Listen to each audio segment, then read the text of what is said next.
कौन थी महारानी अहिल्याबाई होलकर, जिनके नाम पर रखा गया महाराष्ट्र के अहमदनगर का नाम?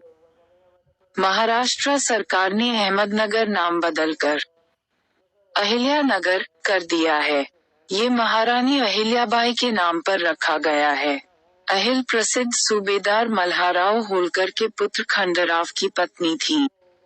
अहिल्याबाई किसी बड़े राज्य की रानी नहीं थी। उनका कार्यक्षेत्र अपेक्षाकृत सीमित था। फिर भी उन्होंने जो कुछ किया, उससे आश्चर्य होता है। महाराष्ट्र सरकार ने अहमदनगर नाम बदलकर अहिल्यानगर कर दिया है। ये महारानी अहिल्याबाई के नाम पर रखा गया है। सीएम एकनाथ शिंदे ने बुधवार को ये घोषणा की। इसके बाद लोगों के बीच नाम बदलने को लेकर चर्चा शुरू हो गई है। साथ ही लोगों के मन में सवाल उठ रहा है कि आखिर अहिल्या नाम क्यों रखा गया है और इन नाम का इतिहास से क्या संबंध है। दरअसल, महारानी अहिल्याबाई प्रसिद्ध सूबेदार मल्हारराव होलकर के पुत्र खंडराव की पत्नी अहिल्याबाई किसी बड़े राज्य की रानी नहीं थी। उनका कार्यक्षेत्र अपेक्षाकृत सीमित था। फिर भी उन्होंने जो कुछ किया, उससे आश्चर्य होता है। महारानी अहिल्याबाई होलकर भारत के मालवा साम्राज्य की मराठा होलकर महारानी थी।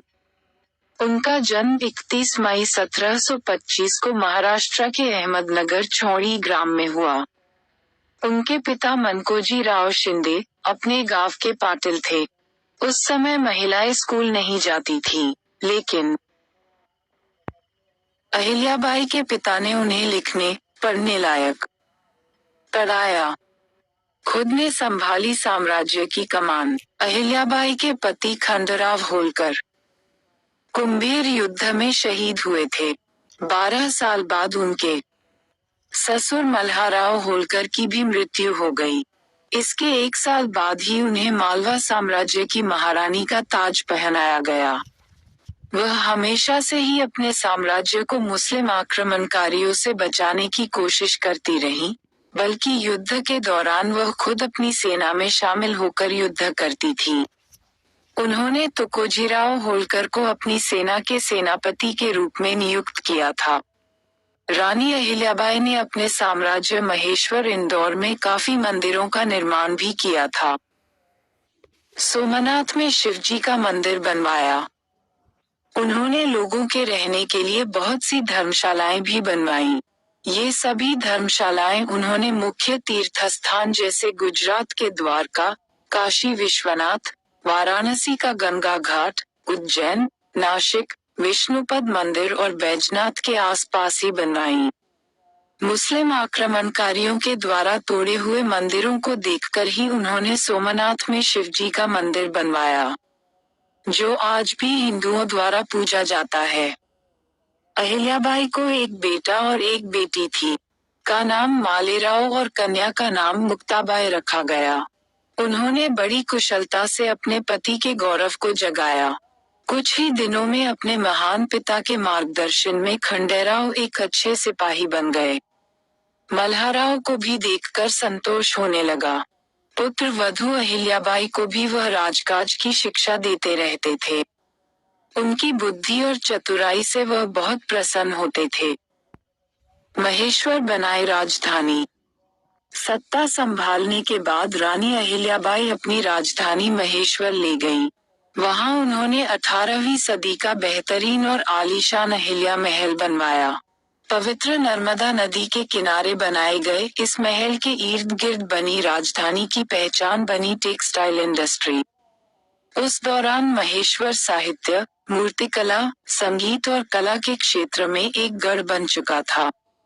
मराठी कवि मोरोपंत, शाहिर अनंत फैंडी और संस्कृत विद्वान खुला राम उनके कालखंड के महान व्यक्तित्व थे। हर दिन करती थी प्रजा से बात। एक बुद्धिमान, तीक्ष्ण सोच और स्वस्फूर्त शासक के तौर पर अहिल्याबाई को याद किया जाता है। हर दिन वह अपनी प्रजा से बात करती थी, उनकी समस्याएं सुनती थी। उनके कालखंड 1767, 1795 में रानी अहिल्याबाई ने ऐसे कई कार्य किए कि लोग आज भी उनका नाम लेते हैं। साम्राज्य को उन्होंने समृद्ध बनाया। उन्होंने सरकारी पैसा बेहद बुद्धिमानी से कई किले, विश्राम गृह, कुएं और सड़कें बनवाने पर खर्च किया। वह लोगों के साथ त्योहार मनाती और हिंदू मंदिरों को दान दे। अहिल्याबाई का मानना था कि धन, प्रजा व ईश्वर की दी हुई वह धरोहर स्वरूप निधि है, जिसकी वह मालिक नहीं बल्कि उसके प्रजाहित में उपयोग की जिम्मेदार संरक्षक हैं।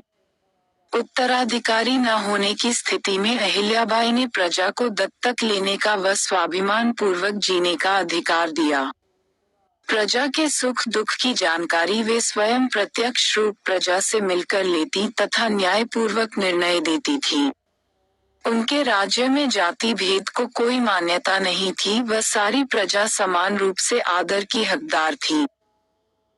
अहिल्याबाई का योगदान। अहिल्याबाई ने अपने राज्य की सीमाओं के बाहर भारत भर के प्रसिद्ध तीर्थों और स्थानों में मंदिर बनवाए, घाट बंधवाए, कुओं और बावड़ियों का निर्माण किया, मार्ग बनवाए, सुधरवाए, भूखों के लिए अन्न सत्र, अन्य क्षेत्र खोले, प्यासों के लिए प्याव बिठलाई, मंदिरों में विद्वानों की नियुक्ति की। अपने जीवन काल में ही इन्हें जनता देवी समझने और कहने लगी थी। उन्होंने कलकत्ता से बनारस तक की सड़क, बनारस में अन्नपूर्णा का मंदिर, गया में विष्णु मंदिर बनवाए हैं।